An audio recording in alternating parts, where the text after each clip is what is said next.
Bonjour les amis, j'espère que vous allez bien, en tout cas moi ça va super bien. Aujourd'hui une nouvelle vidéo, nouveau format qui s'intitule donc Rencontre entre passionnés.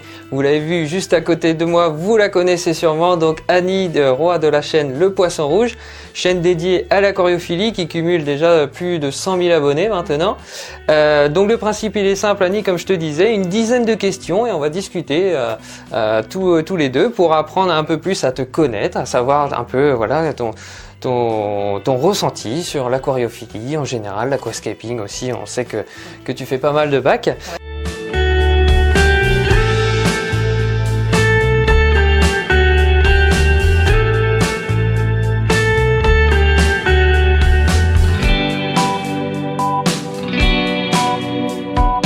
Du coup, je vais commencer par la première question. Donc, en quelques mots, peux-tu te présenter ? Alors, je m'appelle Annie Roy, c'est mon vrai nom. Mon pseudo, c'est Le Poisson Rouge. J'ai 44 ans, j'habite en Indre-et-Loire et je suis passionnée d'aquariophilie comme toi. Voilà. Deuxième question maintenant. Donc, depuis combien de temps tu pratiques cette passion ? Alors, ça fait 25 ans que je pratique l'aquariophilie au sens très large. J'ai fait un petit peu de tout. Donc j'avais 17 ans quand j'ai commencé mon premier aquarium perso. Donc quand j'étais petite, mes parents avaient aussi un petit bac avec un mélange de scalaire et tout ce qu'on veut, ça s'est mal passé. Mais ça m'avait pas plus intéressé que ça, et c'est vraiment quand je suis devenue quasi adulte que ça m'a vraiment intéressée. Donc voilà, 25 ans de passion, ça commence à faire. Justement, c'est un très beau parcours. Et donc la question suivante, c'était quel était un peu ton parcours dans l'aquariophilie ? Alors l'aquariophilie, donc j'ai commencé à 17 ans avec un bac de 60 litres avec des poissons rouges. Parce qu'à l'époque, je me baladais souvent dans les animaleries parce que j'aime beaucoup les animaux au sens large, même très très large. Et du coup, je suis tombée sur un bac avec des poissons rouges asiatiques. À l'époque, c'était pas trop encore la mode, on n'avait pas encore l'habitude de voir trop des orandas ou des télescopes ou autres. Et j'ai trouvé ça super intéressant en fait qu'on ait une seule espèce avec autant de variétés de possibles. Donc j'ai commencé à m'intéresser aux poissons rouges. Avec mon premier petit salaire, j'ai pris un petit aquarium. J'ai pris 1, 2, 3, 4, 5, 6 poissons rouges. C'est honteux, je sais, mais à l'époque on n'avait vraiment pas du tout les infos. On avait des vendeurs qui vendaient vraiment sans information, et j'ai acheté des bouquins, j'ai essayé de comprendre un peu pourquoi j'avais perdu 1 ou 2 poissons rouges, donc j'ai changé de filtre, etc. Donc je me suis vraiment renseignée de moi-même, puisqu'on n'avait pas internet à l'époque encore, donc il n'y avait aucune source d'information facile, donc c'était bouquins principalement, et du coup ça m'a intéressé, la biologie des poissons, du bac, tout ce qui était un petit peu chimie. Pourtant, c'est pas du tout mon cursus scolaire, mais voilà, ça m'a intéressé de savoir comment ça fonctionnait. J'étais curieuse de savoir, et voilà comment ça a commencé. Et puis j'ai continué avec des bacs, je sais plus, je crois que c'était un 96 litres. Où là j'ai commencé à faire un petit peu de bac planté. Donc c'était pas vraiment de l'aquascaping, ça n'existait pas le terme à l'époque, donc c'était un bac pas vraiment hollandais, on aurait plutôt appelé ça à l'époque un bac amazonien, sans que ce soit pour autant biotope. Mais du coup voilà, comme j'aime beaucoup aussi les plantes, le jardinage, les deux ont matché, et du coup voilà, j'avais des bacs avec des poissons surtout et des bacs avec quelques plantes, donc j'ai essayé de mixer avec les poissons rouges, c'était une catastrophe. J'ai vite compris que c'était pas faisable, et puis de fil en aiguille t'apprends, donc tu comprends qu'il y a des poissons qui vont pas avec, etc. Les plantes c'est pareil, tu les apprivoises parce qu'au début tu sais pas, style couper les vallisnérias comme des cheveux. Voilà, ça quand t'avais pas internet avant c'était compliqué. Il fallait faire sa propre expérience. Sa propre expérience. Donc je me suis formée sur le tard, on va dire, voilà, à titre personnel. Ok, et donc sur les 25 années d'aquariophilie que tu cumules, quelle est pour toi aujourd'hui ta vision de l'aquariophilie ? Alors pour moi, l'aquariophilie aujourd'hui c'est beaucoup plus développé dans le côté naturel. Je pense que les gens sont quand même un peu plus à l'écoute, et même dans les magasins on fait un petit peu plus attention à expliquer aux gens que l'aquarium c'est pas juste une boule, de l'eau, un poisson, 3 cailloux colorés. Je pense quand même on est passé un petit peu au-dessus de ça, heureusement, parce que c'était pas forcément bien, mais du coup maintenant ma vision c'est vraiment plus des bacs naturels, donc forcément avec un petit peu de plantes, même si on n'aime pas trop ça, des poissons mais en quantité raisonnable, même l'aquariophilie low-tech qui peut se développer, donc du high-tech, du low-tech, j'ai un petit peu de tout à la maison, donc j'ai une vision globale de l'aquariophilie à titre personnel. Après, au titre pour monsieur tout le monde, c'est malheureusement une passion qui est assez particulière, qui demande du temps, qui demande un petit peu d'argent et qui aujourd'hui n'est peut-être pas mainstream, qui n'est pas très très populaire, qui même a tendance à descendre un petit peu à cause notamment de l'électricité qui augmente. Ça c'est un gros coup dur. La législation, avec les propositions de loi qui vont peut-être nous interdire d'avoir des poissons, ou en tout cas de les vendre. Donc c'est voilà, on est sur une période en ce moment un peu tristounette, je trouve, de l'aquariophilie en 2024. Et je pense quand même que le noyau de passionnés, que ce soit en aquascaping ou des gens qui font de l'élevage de poissons, voilà, ça va rester. Même si on va tous, je pense, un petit peu y aller mollo, mais voilà, faut passer outre cette période un peu compliquée. C'est une passion qui vaut le coup en fait pour l'apprentissage, pour plein de choses, que ce soit pour les jeunes, les moins jeunes. Mais c'est vrai que là, en ce moment, c'est un peu morose. C'est ça, c'est un peu la période, la petite période de charnière, on ne sait pas trop où on va finalement dans notre passion. Donc tu parlais donc des aquariums, on en a quelques-uns juste derrière nous, mais combien d'aquariums tu possèdes actuellement du coup? Actuellement, dans cette pièce où on est, dans le petit studio, j'en ai 6 qui sont en eau, plus des petits bacs pour garder des plantes ou des trucs comme ça. Donc ouais, ça peut faire bac hôpital, etc. Donc si on compte tout, ça fait 10 ici, mais c'est de tout petits bacs. J'en ai 2 autres, un 300 litres et un 70 litres dans d'autres pièces. Donc ça fait environ une quinzaine, puisque j'en ai aussi 2-3 autres qui sont pas en eau, des nanos, des 60 litres. J'ai aussi les petits wabikusa. Je sais pas si on peut vraiment compter ça en aquarium, mais voilà. Ça reste j'en ai dans 3, le domaine. 4, voilà, des terrabasses. Donc j'ai quand même pas mal de petits bacs en verre, quoi. Entre 15 et 20, ça dépend des périodes, et une dizaine toujours en eau. Et puis un petit bassin à l'extérieur. Et puis un petit bassin, c'est vrai, un petit bassin de, je sais plus, de 300 litres je crois. Et un petit bassin en tonneau aussi, style poubellarium. Donc voilà, voilà, il y a du monde. Voilà, il y a ce qu'il faut. Justement, donc ces aquariums, il faut également les peupler. La petite question, c'est quelle est ton espèce de poisson préférée? Alors ça, c'est la question piège qu'on me pose tout le temps. Je crois que ça fait plus de 20 ans qu'on me la pose, cette question. Et à chaque fois, je réponds « je ne sais pas » parce que les poissons sont trop différents les uns des autres. Entre les poissons de fond, les poissons de banc, les gros poissons comme des discus ou des scalaires qui sont très jolis aussi. J'aime bien tout ce qui est cyclidéna africain, pas africain, amazonien. Donc tout ce qui est Ramirezi, Apistogramma. Mais voilà, j'aime les culis aussi, j'aime les crevettes, j'aime tout. Et j'ai pas de préférence particulière, si ce n'est peut-être plus pour les petits poissons, les microfiches.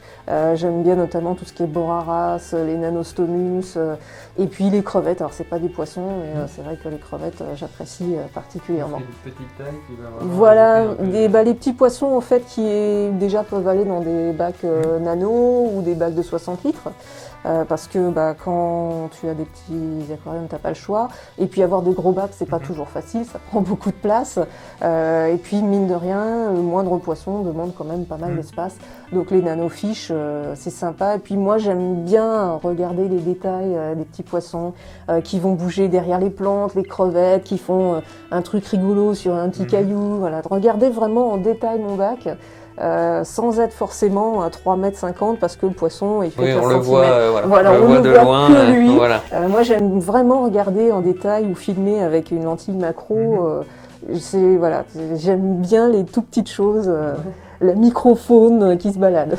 Ouais, c'est vrai que des fois, même quand on regarde dans le sol comme ça, on voit tout ce qui peut avoir, toute la vie dedans qu'il peut avoir. C'est ça que toi qui te. Voilà, c'est ça qui m'intéresse. Un peu comme Dr Nozman, si, oui, je pense que vous connaissez.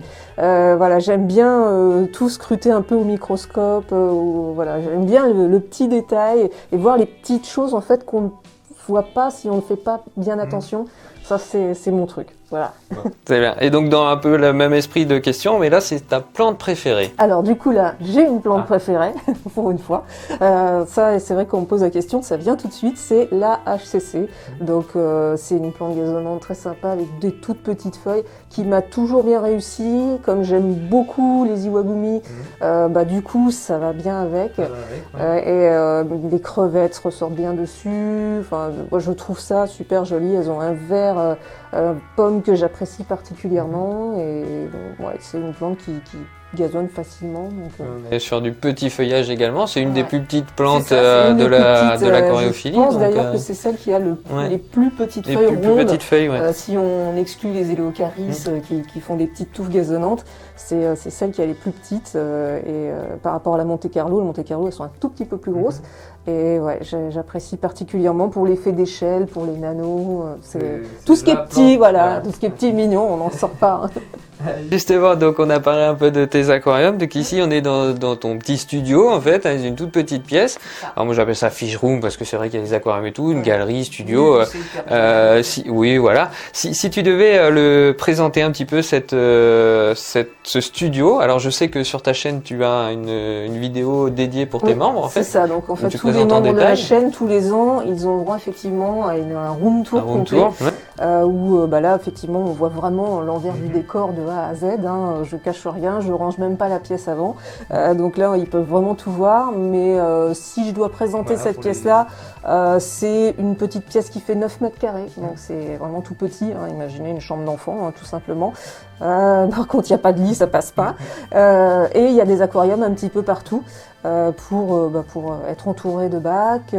J'ai aussi ici, on verra peut-être pas, mais j'ai un petit bureau qui bouge un peu pour pouvoir faire les vidéos, faire le montage, écrire, etc. Donc c'est une pièce où je voulais avoir une atmosphère naturelle, donc c'est pour ça que j'ai mis bois, etc. Lumineuse parce que j'aime pas spécialement être dans une caverne. Donc il y a beaucoup de youtubeurs qui font des murs noirs. Bon, c'est classe, mais du coup on voit rien. C'est pas très sympathique, moi j'aime bien la lumière. Et du coup, au niveau des bacs, l'ambiance générale, ça va plutôt être nature aquarium, des bacs où on n'a pas non plus des bacs de compète, parce que j'en ai trop pour pouvoir m'occuper de tout le monde correctement. Il faudrait que j'en ai un et que que je me consacre qu'à ça, mais avec YouTube, le montage, ça me demande trop de temps. Et du coup, je peux pas me lancer là-dedans, ou sinon ça va être une catastrophe. Donc ça sera pas aussi beau que prévu. Donc voilà, des aquariums un petit peu travaillés, mais pas trop non plus. J'essaie aussi de faire des bacs du coup qui soient accessibles aux gens pour quand je fais les tutos sur YouTube, qui puissent être facilement réalisés, ou en tout cas en se documentant un petit peu. Et voilà, donc quelque chose de simple, pratique, un petit studio agréable, pour y être aussi bien, pour regarder les bacs, parce que c'est aussi un but. C'est reposant, là j'ai qu'une envie, c'est de m'endormir devant donc tous les, parce que c'est vrai que vous voyez pas la caméra, mais il y en a ici, il y en a aussi, il y a deux aquariums derrière. Je vous ferai des petits plans de coupe pour que vous voyez un petit peu plus. Justement, donc tu parlais de YouTube, passion ou profession? Alors les deux. Profession parce que obligé, à partir du moment où tu gagnes un petit peu d'argent en France sur quelque chose, tu dois déclarer. Donc j'ai une entreprise pour déclarer mes revenus sur YouTube. Ça me permet aussi de financer une partie de ma passion, parce que tout ça, mine de rien, ça a un coût. Et puis par contre, je vous le dis tout de suite, vous ne ferez pas fortune en aquariophilie, même sur YouTube, c'est compliqué. C'est juste en aquariophilie. Niche, donc c'est vrai que c'est une niche, et puis c'est particulier, donc je gagne un petit peu d'argent, c'est pas la folie, j'ai pas assez pour en vivre malheureusement, donc je suis obligée d'avoir une activité à côté parce que sinon je ne mangerai pas, donc ça serait un petit peu compliqué. Donc profession, oui, donc du coup je me suis professionnalisée aussi parce que ça prend beaucoup de temps. Quand je passe une semaine sur une vidéo, où je passe des fois 3-4 jours complets, quand je dis 3-4 jours, c'est vraiment 48 à 70 heures complets de travail de montage, donc forcément pendant ce temps-là je peux pas faire autre chose, donc c'est devenu une profession, mais à la base c'était pas du tout prévu pour être ça. J'avais fait ça par passion, évidemment, pour l'aquariophilie, et puis aussi parce que je suis passionnée de cinéma. Je regarde énormément de films, donc voilà, le 16/9e, etc., c'est mon truc. Donc j'ai toujours les plans en tête avant de commencer mes vidéos, et en fait, voilà, j'aime aussi la photographie, donc c'est un mix en fait entre ma passion pour la photo, ma passion pour le cinéma qui fait que forcément je me suis un petit peu formée toute seule tout simplement à faire des vidéos, hein, parce qu'il n'y a pas d'école de YouTube, donc tu dois te former pour savoir utiliser la caméra, pour le montage, etc. Mais moi, ça m'a vachement intéressée parce que c'était des domaines de compétences que j'avais pas. Et j'adore apprendre, donc forcément, tout ce qui est nouveau pour moi, c'est top. Donc, passion pour filmer, passion pour l'aquario, et paf, ça fait YouTube. Les deux, et voilà. Voilà. Justement, donc des projets futurs dans l'aquariophilie? Ouais, une petite info exclusive quand même, parce que là, je suis en plein dedans, je suis en train d'écrire un livre sur l'aquariophilie. Voilà. Je t'aurais dit l'inverse, j'aurais... Oui, voilà, moi, j'écris pas un roman. Donc un livre sur l'aquario qui est voilà, donc, dans les là, tuyaux. Je suis en train de l'écrire, je suis en pleine phase d'écriture. Après, il y aura encore plein de boulot, évidemment, l'illustration, etc., la mise en page.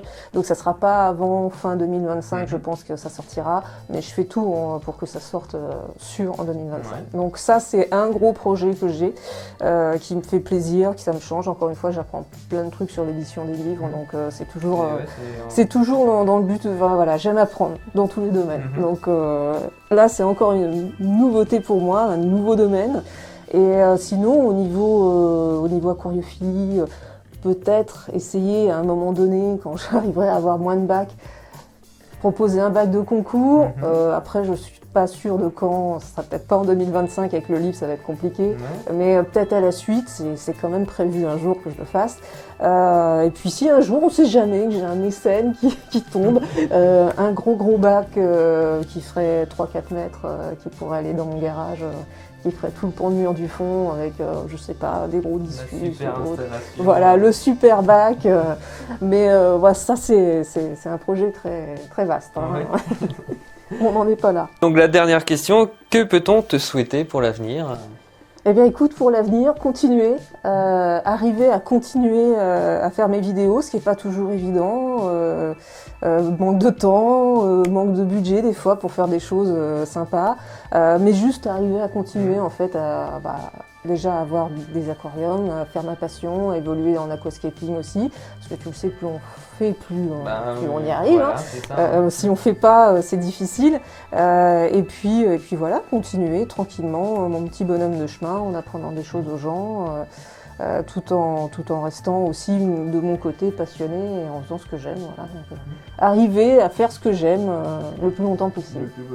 Voilà, la longévité. Voilà. La vidéo touche à sa fin. J'espère que ça vous a plu, ce nouveau format. Donc vous voyez, hein, c'est 10 questions. Et alors, si vous aimez ce format, n'hésitez pas à le faire savoir dans les commentaires. Vous pouvez également nous poser des questions. Oui. Et on prendra le temps d'y répondre, soit moi directement, ou tu viendras faire un petit tour sur la chaîne pour s'il y a des questions. Perso, voilà. Bon. Parce que je connais bien quand même, donc il peut répondre à oui, je pourrais, mais c'est vrai que voilà, il faut pas hésiter à nous le dire dans les commentaires, et puis il y en a d'autres qui sont programmés. Merci Annie de m'avoir accueilli ici chez toi. J'étais ravie de te recevoir, ça voilà. fait plaisir. C'était un petit échange. Alors pour la petite histoire, tu avais fait un live qui avait duré au moins 2h30, 3h il y a 2-3 ans. On est bavard et puis entre passionnés, voilà.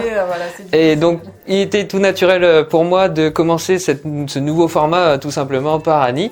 N'hésitez pas du coup à aller la soutenir sur les réseaux, donc YouTube, Instagram et TikTok. Ouais, c'est ça. Voilà. Et n'hésitez pas à aller liker aussi toutes ces autres vidéos parce qu'il fait un super boulot, donc allez-y. C'est important, voilà, pour le référencement, et puis si vous voulez d'autres contenus, moi ça me motive, et voilà, on va se relancer tranquillement. Allez, à la prochaine, ciao ciao.